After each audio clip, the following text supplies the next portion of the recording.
तो भैया एक बार फिर से मौका है, दस्तूर है। खोलिए फ्रिज, निकालिए चिल्ड बियर। चखना थोड़ा सादा सादा भी रहेगा तो चलेगा, क्योंकि आज भूत भैया के कारनामे वैसे भी एकदम क्रिस्पी कॉर्न और चिली चिकन का मजा देने वाले हैं। मेरा नाम तो आपको पता ही है, गौरव कुमार पांडे। तो चलिए शुरू करते हैं आज की कहानी। क्या हो गया दादा? अरे मुंह के चौल मारो। बंगाली दादा मिस्टर गौतम जमीन पर बेहोश पड़े थे। ढाबे में काम करने वाले लोग और 2-4 ट्रक ड्राइवर उनको घेरे खड़े थे। अरे कोई पंखा झलो। कोई पंखा झल रहा था, कोई लोटे से दादा के चेहरे पर पानी छिड़क रहा था, लेकिन सबसे ज्यादा सदमे में था बेचारा शिवम। सिर पकड़कर वहीं किनारे बैठा बड़बड़ा रहा था। हमरा तो नौकरी मिले से पहले ही कांड हो गया, गैलो हमार नौकरी था। तभी बंगाली दादा ने पहले एक आंख खोली और डरते डरते दूसरी खोलते हुए बड़बड़ाए, अरे भूत भूत, আমার ভাজা মাছটা কোথায় গেল রে? अरे भूत। तभी शिवम जोर जोर से हंसने लगा। जो लोग अब तक दादा को घेरे थे, सबकी गर्दन एक साथ शिवम की तरफ मुड़ गई। वो अब भी हंसे जा रहा था। जब सबकी अटेंशन मिल गई तो चुप हुआ और बोला,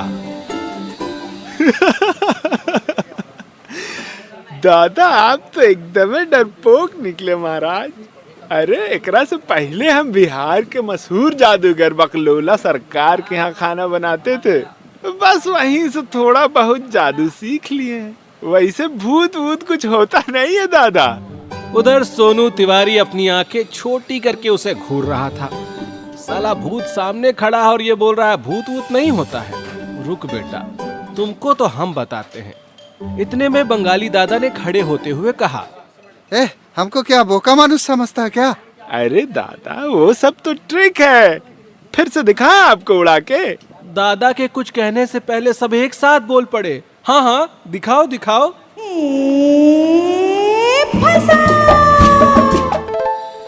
अब भूत भैया को मौका मिल गया था। वो समझ गया कि शिवम ये बोलकर फंस गया है। उसकी मदद के बिना आखिर ये जादू दिखाएगा तो कैसे। वो इतराता हुआ वहीं पैर पर पैर चढ़ाकर खटिए पर बैठ गया और बाकी लोग शिवम को टकटकी लगाए देख रहे थे कि वो जादू दिखाएगा। देखो अभी हम लोटा उड़ा के दिखाते हैं। उड़ेगा, अभी अभी उड़ेगा। उड़ रहा है, ध्यान से देखो उड़ रहा है। 1 मिनट। लेकिन लोटा उड़े तो कैसे उड़े? भूत सोनू भैया तो टशन में लेटे हुए थे। आखिरकार शिवम हाथ जोड़कर उनकी तरफ देखने लगता है और बड़बड़ाते हुए कहता है, हे देवता, कोनो गलती वलती हो गया तो माफ कर दीजिए, काहे बेइज्जती करवा रहे हैं। सोनू को शिवम का रिक्वेस्ट मोड पसंद आया। वो खड़ा हुआ, लोटा हाथ में उठाकर इधर उधर करने लगा। हर किसी को हैरान होता देख शिवम जरा इतरा कर बोला, देखो उड़े लगा ना, उड़ाएं और ऊपर उड़ाएं इसको। बिना बोले सब लोग हाँ में सिर हिला रहे थे, लेकिन सोनू भैया के मूड का कुछ कहा तो जा नहीं सकता। उन्होंने लोटा गिरा दिया। फिर सारे सिर शिवम की तरफ घूम गए। वो स्थिति को संभालता हुआ बोला, इतना एक्सपर्ट हो जाते तो जादूगर नहीं बन जाते, कारीगर बनने थोड़ी आते। सब हंसने लगे। बंगाली दादा ने उसे नौकरी दे दी और सब अपने अपने काम पर लग गए। दिन बीता, रात आई। 2-3 दिन बीत गए। जिंदगी अच्छी गुजर रही थी। फिर आया संडे का दिन। अरे आज तो कोलकाता जीतेगा, देखना। ढाबे में एक पुराने से टीवी पर लोग आईपीएल का मैच देख रहे थे। मैच के एक्साइटमेंट के बीच लोगों के रिएक्शंस बदल रहे थे, लेकिन शिवम काउंटर पर उदास बैठा था। उसको उदास बैठा देख सोनू ने पूछ लिया, का हुआ हीरो, अब काहे इतना उदास बैठल हो? शिवम टीवी की तरफ देखता हुआ बोला, हम कभी स्टेडियम में मैच नहीं देखे हैं। सोनू मजे लेने के मूड में आ गया और कहा, इतना बड़ा हो गए हो, अभी तक स्टेडियम नहीं गए हो। फिर अचानक सोनू को कुछ खुराफात सूझी। वो उठा, वहीं पास में खाट पर खाकर आराम कर रहे एक ड्राइवर की जेब से ट्रक की चाबी निकाली और शिवम को बोला, चल तोरा स्टेडियम में मैच दिखाते हैं, चल। शिवम कुछ बोल पाता उससे पहले ही उसका हाथ खींचकर ले गया और ट्रक का दरवाजा खोलकर बोला, चल तोरा स्टेडियम में मैच दिखाते हैं। मन तो शिवम का भी था, वो बैठ गया। ट्रक स्टार्ट हुआ और बिना ड्राइवर के ही चल दिया। अब भूत चलाएगा तो यही लगेगा ना। खैर, ट्रक दंदनाता हुआ स्टेडियम तक जा पहुंचा। अब तक 8 बज चुके थे। अंधेरा हो गया था और बाहर कोई भी नहीं था, एकदम सुनसान, क्योंकि मैच शुरू हो चुका था और सब लोग अंदर जा चुके थे। शिवम ने सोनू से कहा, अंदर कैसे जाएंगे, टिकटवा तो है ये नहीं। सोनू अपनी कातिल स्माइल के साथ बोला, रुक ना रे भईवा, हड़बड़ाइल काहे रहता है, कुछ जुगाड़ तो हो ही जाएगा ना। दिल्ली के 2 लड़के बाहर थोड़ा अंधेरे में खड़े बियर पी रहे थे और सिगरेट के कश लगा रहे थे। बोतल देखते ही हमारे भूत भैया का दिल जोर जोर से धड़कने लगा। 3-4 दिन से वैसे भी मिली तो थी नहीं, फिर क्या होना था। शुरू हुआ भूतिया खेल। दोनों लड़कों के आसपास तेज हवा चलने लगी, बिजली चमकने लगी। एक बोला, What the fuck? अचानक से इतनी तेज हवा कैसे चलने लगी? Bro, chill. वैसे भी we are late. Just finish your drink. Sonu ने पास पड़े डस्टबिन को हवा में उड़ाना शुरू कर दिया। Bro, look at the dustbin. It's dancing in the air. Nah, bro. We are just drunk. दोनों डरे नहीं तो अब सोनू भैया को गुस्सा आने लगा। वो गुस्से में चिल्लाने लगा, तो रे भाई सिया के पूछ उखाड़ू, हम साला भूत है, हमसे डरो, नहीं तो साला बैंड बजा देंगे। लेकिन उसकी आवाज तो सिर्फ शिवम ही सुन सकता था। दोनों पर असर ना होता देख भूत ने एक जोरदार थप्पड़ चढ़ दिया। What the hell, bro? यार तू मार क्यों रहा है मुझे? I didn't hit you. I think तुझे ज्यादा हो गई है। दारू सामने थी लेकिन मिल नहीं रही थी। सोनू के सब्र का बांध टूट गया। उसने दोनों के हाथ से एक साथ बोतल छीन ली। एक बार में एक बोतल, दूसरी बार में दूसरी बोतल गटक लिया और दोनों बोतल वहीं पटक दी। दोनों लड़कों का नशा एक बार में ही उतर गया। दोनों ने अपना बैग वहीं फेंका और भूत भूत चिल्लाते वहां से भाग लिए। शिवम ने दौड़कर बैग खोला और देखा उसमें आईपीएल की टिकट थी। उसकी आंखों में चमक आ गई और वो सोनू से बोला, भाई अब चलिए, वैसे भी हम लोग को देर हो चुका है। दोनों शान से अंदर पहुंचे। दिल्ली और चेन्नई का मैच चल रहा था।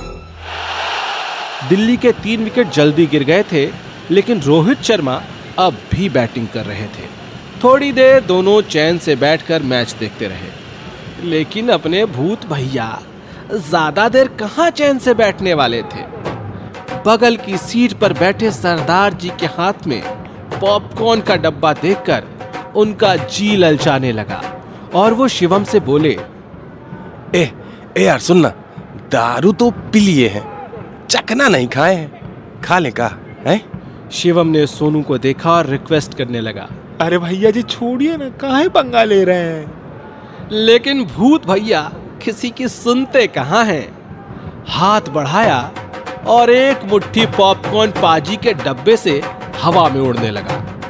गनीमत थी कि तभी एक जबरदस्त पुल लगाते हुए रोहित शर्मा ने छक्का जड़ दिया और इस तरह से फ्री हिट का फायदा उठाते और सरदार जी का ध्यान पॉपकॉर्न पर गया नहीं।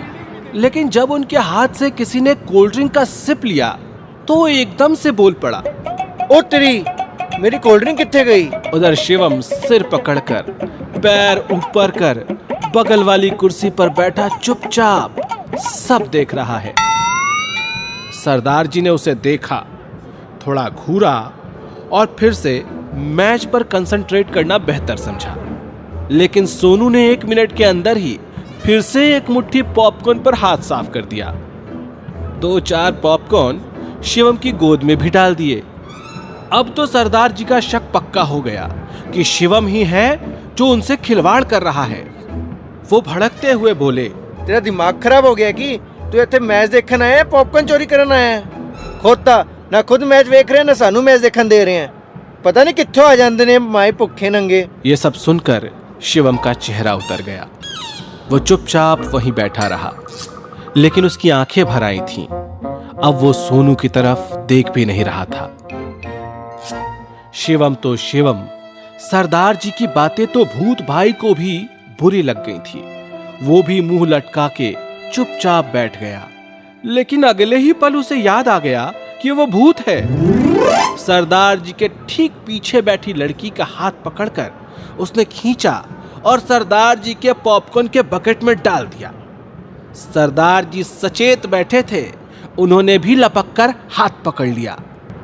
पीछे मुड़े तो गुस्से में थे, लेकिन नजर पड़ी तो मुंह खुला का खुला रह गया। आवाज लड़खड़ाने लगी। लड़की बेहद खूबसूरत थी। मैच छोड़कर वो पीछे मुड़ गए। हाथ वाली बकेट लड़की की तरफ आगे बढ़ा दिया और कहा, ओहो सोनियो, सानू ही दस दिंदे, एवें चोरी करन दी की लोड़ सी पाई। तभी एक झन्नाटेदार तमाचा सरदार जी के गाल पर आ गिरा और लड़की ने कहा, Go to hell, you despo! सरदार जी गाल पर हाथ रखे आगे मुड़ गए। मुंह लटकाए सोच रहे थे कि चोरी भी करती है और एटीट्यूड भी दिखा रही है। खैर मैच खत्म हुआ। चेन्नई ने मैच जीत लिया था। सब बाहर निकल रहे थे। शिवम और सोनू भी बिना बात किए बाहर निकले। तभी पीछे से किसी ने आवाज लगाई, ओ वीरे गल सुनी ओए, कित्थों? शिवम ने मुड़कर देखा, वही सरदार जी आवाज लगा रहे थे। पास आए और बोले, वीरे एक गल सुनी यार, मैं तेरे तो माफी मांगना। चोरी उस कुड़ी ने कीती सी ते मैं सुना तेनू देता। शिवम अंदर से तो खुश हुआ, लेकिन मुस्कुराहट छिपाता हुआ बोला, कोई बात नहीं भैया, कोई बात नहीं, होता है। सरदार जी ने उसके कंधे पर हाथ रखा और कहा, वीरे ऐदा काम नहीं चलेगा। चल मेरे नाल, मेरी गड्डी च एक बोतल पई है, ते नाल दो छोटे छोटे पैग भी मार लेने आ। शराब का नाम सुनते ही फिर से भूत भाई का दिल धड़कने लगा। उसने शिवम को बोला चलो, लेकिन शिवम ने मना कर दिया। यार सुन, दोस्ती ते शराब नु कदे मना नहीं कर दे। चल हुन। उधर सोनू हाथ जोड़कर शिवम के सामने खड़ा बोल रहा था, ए बाबू चल ना यार, गलती सलती माफ कर यार, सरदार तो बुलिए रहा है, चलो। शिवम ने सरदार जी को देखा और इशारों में हाँ बोल दिया। फिर क्या था, पाजी ने अपनी गाड़ी की डिक्की खोली, अंग्रेजी शराब की बोतल निकाली, 2 ग्लास निकाले, आइस बॉक्स से बर्फ निकाला और पैक बनाकर शिवम के हाथ में दे दिया। दोनों ने ग्लास टकराया, चीयर्स बोला और पीने लगे। चीयर्स भैया। सोनू ने भी मौका देखा और बोतल से ही कटाकट 3-4 घूंट मार लिए। सरदार जी ने पैक खत्म किया, फिर दूसरा पैक बना और सोनू ने फिर से बोतल से ही नीट मारना शुरू कर दिया। तीसरा पैक बनते बनते बोतल खत्म हो गई। सरदार जी का माथा ठनका। ओ यारा, अस्सी ते 3 पैग मारे सन, ए माई बोतल कितने हुण खत्म हो गई। सरदार जी इस पहेली को सुलझाने में लगे ही थे कि किसी ने उनके कंधे पर हाथ रखा और कहा, हाँ भाई, महफिल चल रही है, अब थाने में सजाइयो महफिल। सरदार जी ने पीछे देखा तो 2 पुलिस वाले पीछे खड़े थे। तो क्या सरदार जी, शिवम और भूत भैया तीनों को जेल हो जाएगी? बताएंगे अगले एपिसोड में। इस एपिसोड को लिखा और आवाज दी है गौरव कुमार पांडे ने, साउंड डिजाइन किया है आर्यन पांडे ने। बेवड़ा भूत के कारनामे आपको पसंद तो हैं ही, तो फॉलो कर लीजिए और सुनते रहिए ईयरशॉट हिंदी।